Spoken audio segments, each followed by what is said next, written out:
Let's talk peanut butters.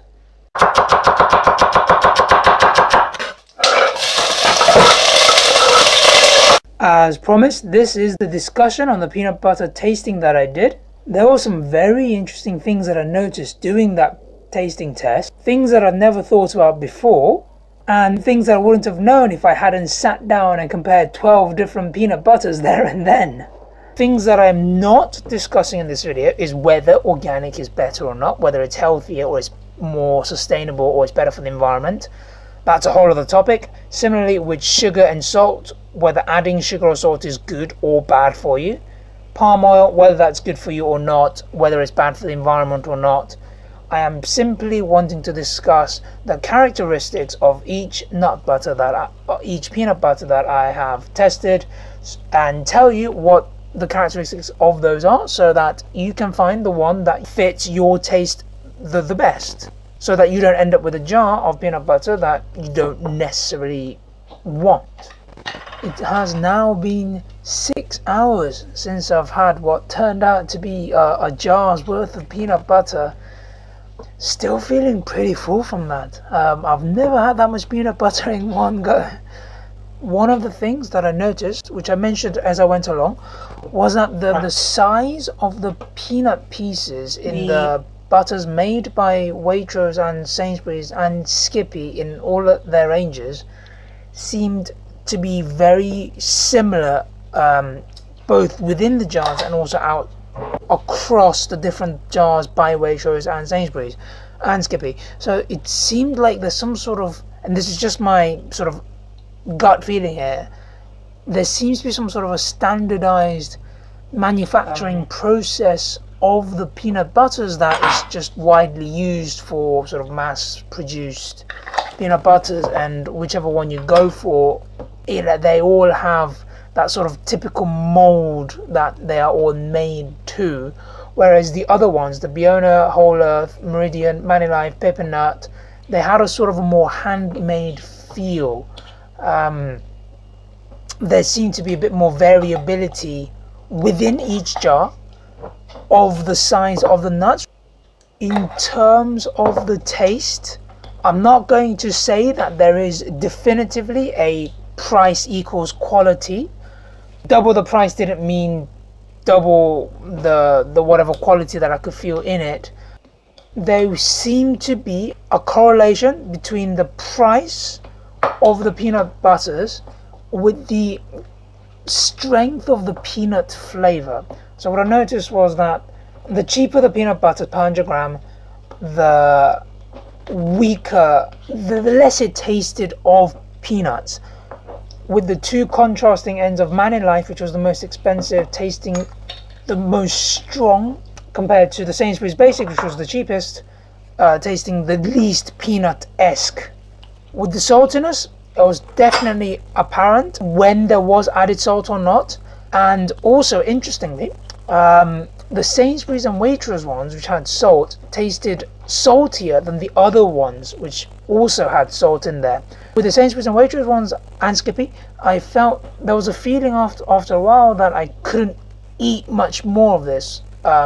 Sort of that burning taste you get when you've had too much salty things. Whereas with the other ones, I didn't have that same feeling. Added sugar was very apparent, distinctive sugar taste. I could tell that there was something that didn't taste like peanuts, and there was something that was making it sweet. Some of the other no added sugar peanut butters did have its own natural sweet flavor to them, which was very different to the sweet flavor of the added sugar peanut butters. In terms of texture, the ones with the palm oil added had less oil separation. They were also a lot more spreadable, in the sense of a lot more stiff, so you could put it on a knife and then spread it out, kind of like you would a soft butter. Whereas with the ones without palm oil added, they were a lot more fluid and liquidy. They would obviously spread very well as well, but you couldn't sort of form a lump of it on top of a knife, the side of a knife. On the topic of brand versus own brand, in terms of made by Waitrose or Sainsbury's, I thought there was a stronger taste in there's a stronger peanut taste in the branded things, so from Biona, Whole Earth, Meridian, Manilife, and Pip and Nut. That may relate to the fact that those were also more expensive. And within each brand, that is within the Sainsbury's and within the Waitrose, I thought that for each grade that they had in there, so for example, the Waitrose Organic versus the Waitrose Essential, Sainsbury's Organic versus normal Sainsbury's, and Sainsbury's Basic, I thought that there was a difference in the amount of peanut flavour that I could sense. In terms of price, it was interesting to see that there were 3 quite clearly separated tiers here. The most expensive were the Biona, Pip and Nut, Manilife, Meridian, and Whole Earth. Those were around the £1 per 100 gram mark, whereas the Sainsbury's Organic and the Waitrose Organic, and the Waitrose Whole Nut for that matter, Waitrose Essential Whole Nut, those took up the second tier, along with Skippy, which were around the 60p per 100 gram mark. And then you had the Essential Waitrose Crunchy and the Sainsbury's Normal, which are around the 40p per 100 gram mark. And then the Sainsbury's Basic, which was by far the cheapest at 26p per 100 gram.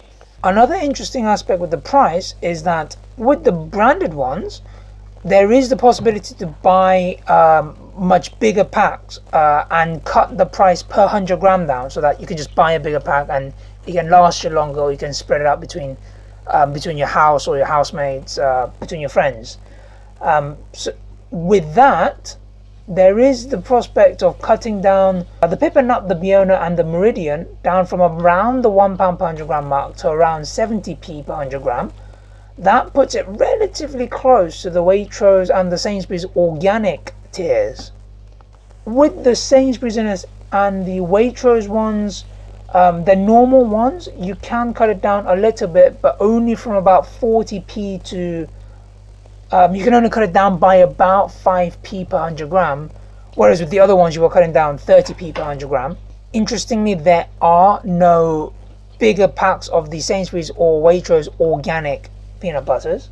Manilife, which was on a tier of its own in terms of price at £1.68 per 100 gram, you can go on their website and buy the 1 kilo one, which comes out to £1.10 per 100 grams. So that is a significant saving. Skippy kind of is there floating on its own around this at the 71p per 100 gram, but you can group them together with the Sainsbury's and Waitrose Organic tier. I hope you found that discussion interesting.